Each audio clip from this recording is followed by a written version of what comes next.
있을지어다. 아멘. 10월 10일 화요일입니다. 오늘은 데살로니가 후서 3장 1절로 18절까지 말씀. 일하기 싫으면 먹지도 말라 라는 제목입니다. 일하기 싫으면 먹지도 말라. 데살로니가 후서는 데살로니가 전서를 보냈는데도 불구하고 데살로니가 교인들이 뭔가 신앙적으로 바뀌지 않은 그런 부분이 있기 때문에 또 보냈다고 그랬죠.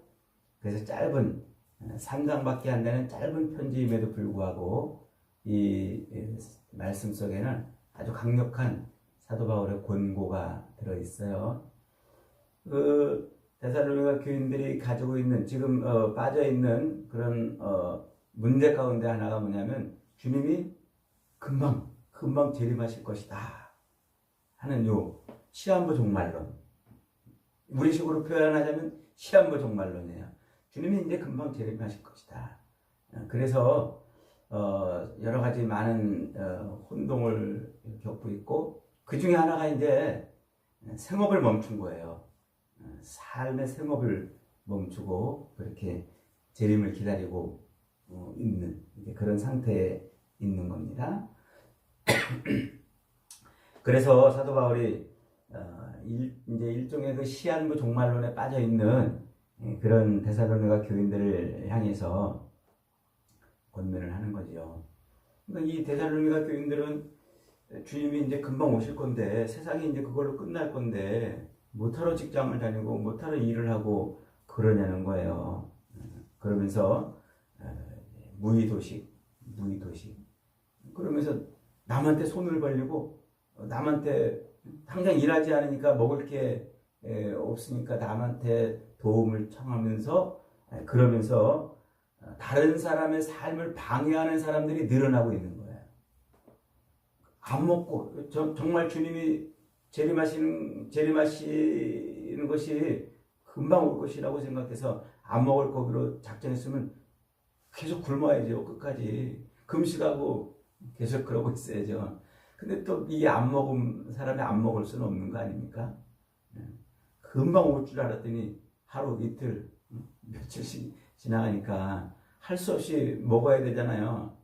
그러니까 그 당시에는 이제 경제적인 그런 상황 이것이 오늘날 우리의 사회 구조와는 좀 다른 부분이 좀 있습니다. 그러니까 당장 먹고 살기 위해서 남한테 손을 벌려야 되는, 그래서 다른 교인들한테 자꾸 손을 벌리고 이러면서 문제를 일으키는 그런 일들이 지금 빈번하게 있음을 알 수가 있습니다. 그런 사람들에게 대해서 경고하는 말씀이에요. 일하기 싫거든 먹지도 말라. 일하기 싫거든. 시한부 종말론도 문제였지만 그걸 핑계로 자기 생업을 멈춘다는 것, 그걸 핑계로 무의도식을 하고 그걸 핑계로 규모 없이 행하는 사람들이 많다. 지금 그러면 이 규모 없이 행한다 그러는 것은 삶의 질서를 깨트려 버렸다는 거예요. 삶의 질서를 깨트렸다. 그러니까 질서를 깨트렸다는 말이 그 사람이 살기 위한 하루하루의 그 삶의 그런 법칙, 규칙 뭐 이런 것들이 어그러진 거예요. 그러면서 삶을 엉망으로 사는 거죠. 한마디로 말해서 엉망. 그래서 바울은 그런 자들과 뭐 하라고요? 절교하라. 그런 자들을 가까이 두지 말고 차라리 그들에게서 떠나라. 이렇게 지금 말하고 있어요. 아주 강력한 권고죠. 그러면서 이제 뭐라고 말합니까? 내가 복음을 전하면서 너희들한테 너희들한테 요만큼이라도 폐를 끼치고 너희들한테 부담을 주려고 그러지 않았던 거 너희들이 알고 있지 않냐? 그래서 오히려 내 손으로 벌어서 내가 먹고 살면서 내가 복음을 전했던 것을 너희가 알지 않냐? 너희가 그걸 기억하고 너희도 나를 본받아라. 그렇게 말하고 있어요.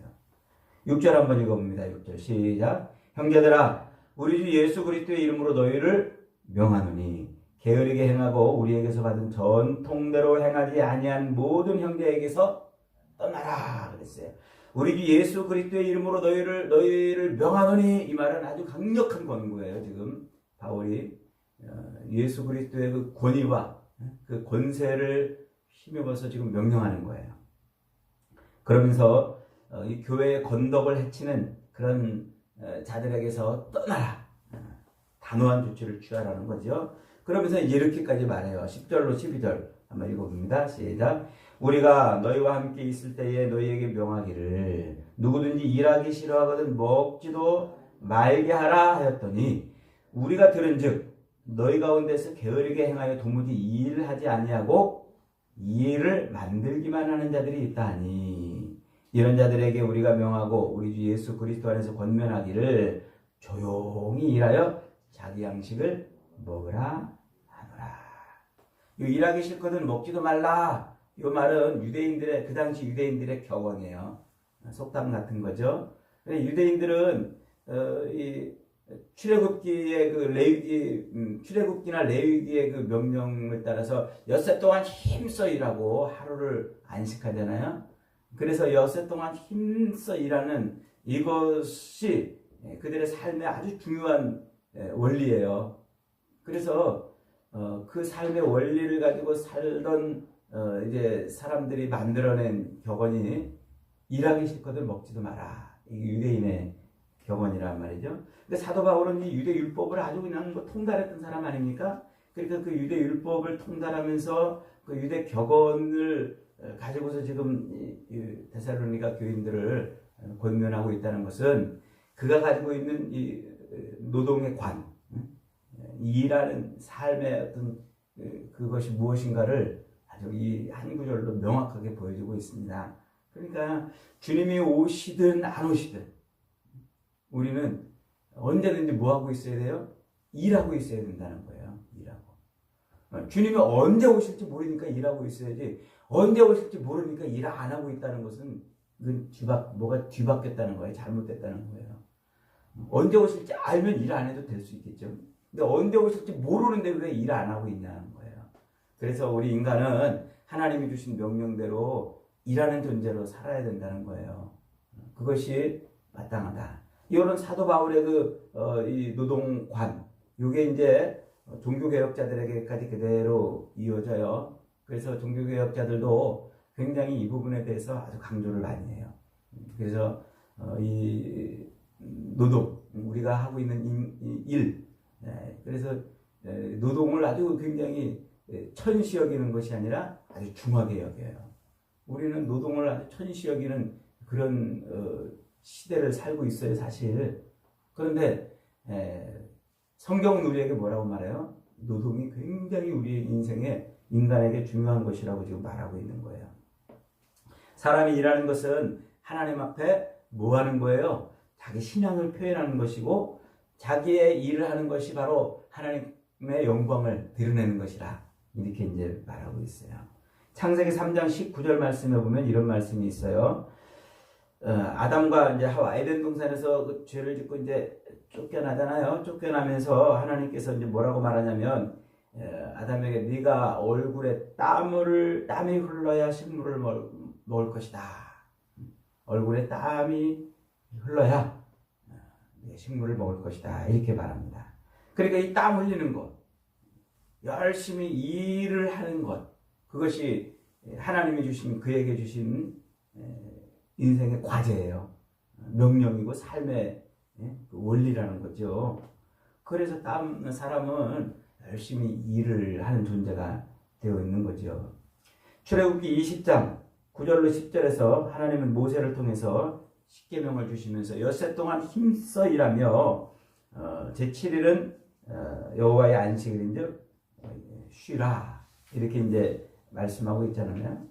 그러니까 엿새 동안 열심히 일하고 하루만 안식일을 택하여 휴식을 취하는 것은, 그 엿새 동안 열심히 일하는 것을 인하여 자기 존재, 내가 어떤 존재이구나, 하나님 앞에 어떤 존재이구나, 이것을 깨달으라는 거예요. 그래서 그 아담과 하와에게 말씀하셨던 얼굴에 땀이 흘러야 먹으리라, 이 말씀을 늘 기억하는 존재로 사는 거예요. 이렇게 엿새 동안 일하면서 하나님이 우리의 통치자, 우리의 주인이시구나. 그래서 성경은 아주 곳곳에서 우리로 하여금 열심히 일하도록 권면하고 요구하고 있죠. 우리나라 노래 중에 그런 노래가 있어요. 노세 노세. 뭐하고 놀아요? 젊어서 노세. 우리 권사님 잘 아시네. 요즘에 젊은이들은 이 노래 잘 몰라요. 이제 그런 노래를 부르는 사람들이 없는데, 이게 옛날에 저도 어렸을 때 많이 들었어요. 우리 어머니도 가끔 흥얼흥얼 하시면서 노세 노세, 젊어서 노세. 가만히 제가 요즘에 생각해 보면, 야, 그 말 참 아주 황당한 말이에요. 젊어서 노세, 젊어서 노세. 늙어지면 못 노나니. 그러니까 일하세, 젊어서 일하세, 이게 아니고 노세, 젊어서 노세. 이것은 뭡니까? 우리 인간의 본성이에요. 이게 타락한 인간의 본성. 쉬고 싶고 놀고 싶고, 하나님이 우리에게 주신 이 일하는 직분을 벗어버리고 싶은 그런 것에서 온 거라는 거죠. 우리나라 그 삼성경제연구소인가요? 거기서 이렇게 한국 그 노사관계에 이렇게 조사를 했더니요, 노사관계가 조사한 49개국 중에서 47번째로 아주 꼴등이래요. 꼴등. 그러니까 노동자들은 일하고 싶지 않아가지고, 사용자들은 더 많이 일시키고 싶어가지고, 그 노사관계가 아주 그냥 아주 안 좋은 꼴등에 가까운 그런 수준이라는 거예요. 그래서 이 노동자들이 어떻게 하면 일을 조금 덜 하고 어떻게 하면 임금을 많이 받아갈까, 늘 그것 가지고 늘 다투고 또 파업을 하고 막 그런데요. 작년 한 해도요, 우리가 보도에는 충분히, 신문이나 뭐 이런 방송에는 보도를 충분히 보지 못했습니다만은, 우리나라 기업들, 여기저기 많은 기업들이 있잖아요. 그 많은 기업들이 파업을 해가지고 얻은 손해가 뭐냐면 3조 6천억 원이나 손해를 입었대요. 와, 이게 눈에 안 보이는 어마어마한 경제력 손실 아닙니까? 그러니까 열심히 일하는 사람들에게까지 피해가 가는 거예요. 일하지 않고 막 놀고 먹는 사람들에 의해서 열심히 일하는 사람들에게까지 피해가 가는 거예요. 지금 데살로니가 교회가 그런 현상이 벌어진 거예요. 아예 안 먹고, 주님 모신다고 안 먹고 그랬으면 자기만 힘들면 되잖아요. 근데 다른 사람한테 자꾸 손 벌리고 그들에게 자꾸 일거리를 만드는 그런 일을 좀 만들어내고 있다. 지금 그런 얘기를 하고 있는 겁니다. 우리나라 인사말 중에, 인사말을 이제 그랬잖아요. 밤새 안녕하셨습니까? 그리고 꼭 뭐라고 물어봐요? 식사하셨습니까? 진지 드셨습니까? 밥 먹는 거, 이게 우리나라 초미의 관심사였고, 늘 그게 이제 인사였어요. 근데 요즘의 인사말이 뭐예요? 요즘은 대박나세요. 이게 최고예요. 다른 사람한테 인사할 때 안녕하세요, 대박나세요, 이게 최고예요. 그게 뭐예요? 그러니까 편하게 살 수 있는 길이 열리기를 소망하는 그런 말이라는 거예요. 어떤 결혼 정보 회사에서요, 20, 30대 그 사람들을, 이제 결혼 대상자들을 대상으로 조사를 해봤더니, 의식 조사를 해봤더니 1위, 어떤 조사 중에 1위가 뭐냐면, 돈 많이 버는 배우자를 만나서 자기는 직장 생활을 그만두고 평생 놀고 먹는 것을 꿈꾼대요. 그러니까 그 결혼정보회사에서 자기 배우자를 찾으면서 어떤 배우자가 최고냐? 나 평생 놀고 먹게 해주는 배우자가 최고다. 그렇게 응답했대요. 참, 그런 사람 있으면 좋겠어요. 그죠? 그래, 돈 많이 버는 배우자 만나가지고 나 평생 놀고 먹게 해주는 그런 일이 있었으면 좋겠다. 그러니까 이 사람도 그런 생각, 이 사람도 그런 생각, 둘이 어떻게 만나요? 20, 30대 요즘 결혼을 못하는 거예요. 결혼을. 이게 남자, 상형문자 한자죠.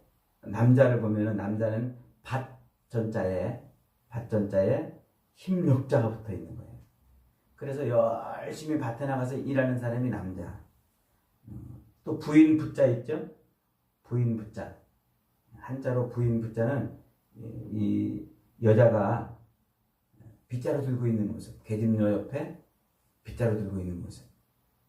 그러니까 남자든 여자든 일하는 존재라는 거예요. 그 한자가 그렇게 만들어진 거예요.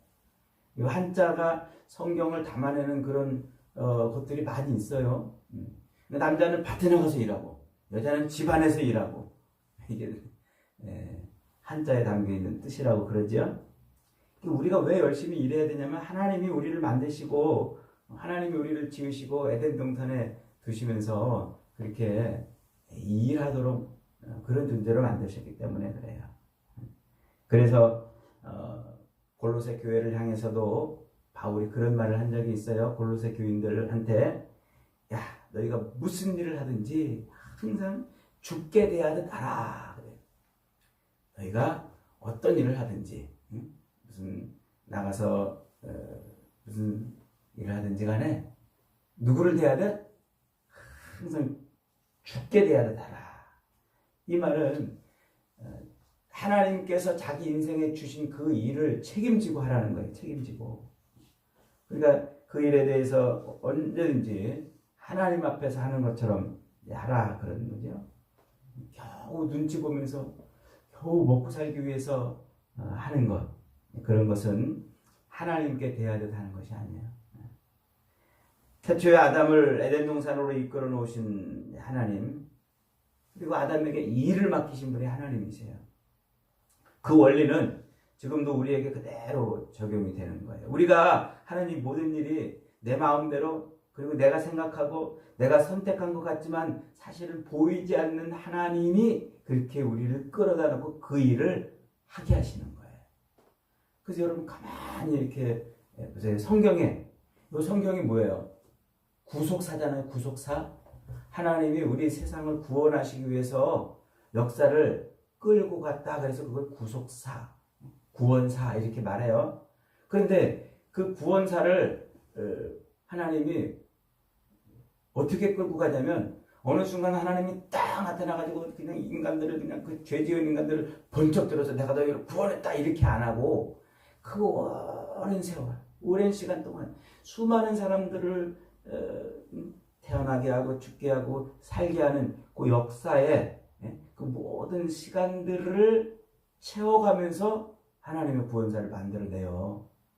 그래서 예수 그리스도를 오게 하시고 그분을 십자가에 매달게 하시고 그래서 예수 그리스도가 이 땅에 태어나시게 하시는 것도 다 사람들이 한 일이에요. 그분을 십자가에 매단 것도 다 누가 한 거예요? 사람들이 한 거예요. 이 땅에 있는 사람들이 다 자기 열심대로 그 일을 해나간 거예요.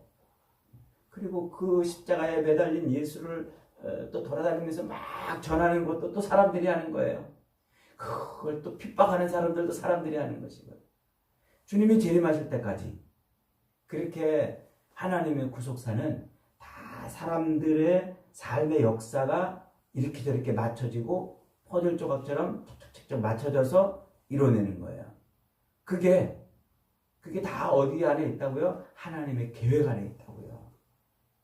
그래서 세상 모든 일들이 다 하나님의 섭리 가운데 있는 것이고 그 속에서 버글거리면서 자기 욕망과 욕심을 채우는 것처럼 막 일하지만 그게 다 하나님의 섭리를 이루는 그런 일들을 하고 있는 거예요. 그러니까 오늘 이 시대에 우리가 지금 여기서 하루하루 이렇게 살아내고 있는 게 이게 하나님의 뭐를 이루는 거예요? 하나님의 뜻을 이루고 있는 거란 말이에요. 그래서 우리는 모든 일을 할 때 죽게 대하듯 하면서 일을 해야 되는 거예요. 그저 그냥 내 욕망을 채우는 것이고 내 욕심을 채우는 것이고 그저 내 삶에 뭔가를 이루려고 몸부림치는 그것이 아닌 거예요. 이렇게 관점을 이렇게 바꿔놓으면요 우리는 지금 우리에게 맡겨진 이 일이 얼마나 중요하고 얼마나 귀합니까? 이게 단순히 먹고 살기 위해서 하는 일 같지만 그러나 이게 하나님의 역사를 이루는 그런 일이라는 거예요. 그러니까 그런 의식, 그런 생각을 가지고 있을 때 그때 비로소 우리는 우리가 하는 일을 통하여 하나님의 영광을 드러내요. 이것을 가장 잘 보여주는 사람이 누구예요? 구약 성경에서 그 사람이 요셉이잖아요. 요셉은 어느 날 형들한테 미움받아가지고 애굽의 종으로 팔려갔어요. 집에서 채색 옷을 입고 아버지의 귀여움을 독차지하고 살던 그 어린 아이가 어느 날 눈 뜨고 일어났더니 채찍 맞으면서 일해야 되는 노예가 돼 있는 거예요. 얼마나 기가 막혔을까요, 그죠? 얼마나. 그러니까 그런 상황에서 요셉이 어떻게 했어요? 도망치거나 좌절하거나 그러지 않고 모든 일을 하나님 면전에서 했다고 그러잖아요. 그래서 하나님이 요셉에게 은혜를 주시는 거예요. 그가 하는 일이 다 형통케 하는 거예요. 보니까 일을 너무 잘하거든요. 그러니까 보디발이 야, 너 우리 집의 모든 일을 네가 다 맡아서 하거라. 그렇게 일을 하게 되는 거죠. 그러니까 요셉이 보디발의 집에서 종노릇 하면서 노예 생활하면서 만약에 그 일을 나는 지금 이 일을 할 사람이 아닌데 내가 왜 재수가 없어서 여기서 이러고 있나? 내가 운이 없어서 형들이 정말 원망스럽다. 그러고 탄식하고 한탄하며 그저 하루하루를 끙끙거리면서 보냈다면 어떻게 하나님이 그를 통해서 하나님의 놀라운 일을 이뤘겠냔 말이에요. 여러분 지금 저와 여러분이 살고 있고 하루하루 하고 있는 그 모든 일 하나님의 영광을 위한 것인 줄 믿으시기 바랍니다. 그런 생각을 갖고 일을 하는 거예요. 그래야 주님이 언제 오시든지 우리는 그런 생각으로 하루하루를 살아내야 주님 앞에 착하고 충성된 종아 잘하였도다. 이런 말을 듣는 거예요. 그게 내게 맡겨진 달란트를 내가 감당하는 거예요. 10달란트 맡겼어. 5달란트 맡겼어도 5달란트 더 남겨서 10달란트 드리고 2달란트 받았어도 또 2달란트 더 남겨 드리는 거예요. 근데 1달란트 맡은 사람은 어떻게 했어요? 열심히 하기보다는 감춰두고 그렇게 사는 거예요. 여러분 이 진리로 무장하면 우리가 어떤 일을 하든지 간에 하나님의 영광을 위해 할 수 있는 줄 믿으시기 바랍니다. 혹여 지금 내가 하고 있는 이 일이 잘 안 돼가지고 이것 때문에 막 가슴을 졸이고 이것 때문에 산더미 같은 그런 걱정을 짊어지고 산다 할지라도 우리는 이 일을 내 앞에 펼쳐진 이 일을 통하여 하나님께 영광을 돌릴 수가 있는 거예요. 지금 사도 바울이 그 얘기를 하고 있는 거예요. 야, 너희들 주님 재림한다는 금방 주님이 언제 오실지 모른다고 하는 그 핑계로 너희들 지금 이 일을 지금 내동댕이 치고 그러고 있는 것은 하나님의 질서를 어긋나는 것이고 하나님의 영광을 가리는 것이다 말하고 있는 겁니다. 사랑하는 여러분, 오늘 이 시대에 우리의 삶은 어쩌다 주어진 삶이 아닌 줄 믿으시기 바랍니다. 우연히 주어진 것도 아니고 하나님의 역사를 이루어가기 위해서 하나님이 지금 이 시대에 여기에 나를 세워놓으시고 나로 하여금 그런 일을 하게 하시는 거예요. 무슨 일을 하든지 죽게 하듯 함으로 하나님께 영광을 돌리는 저와 여러분이 되시기를 주님의 이름으로 축복합니다.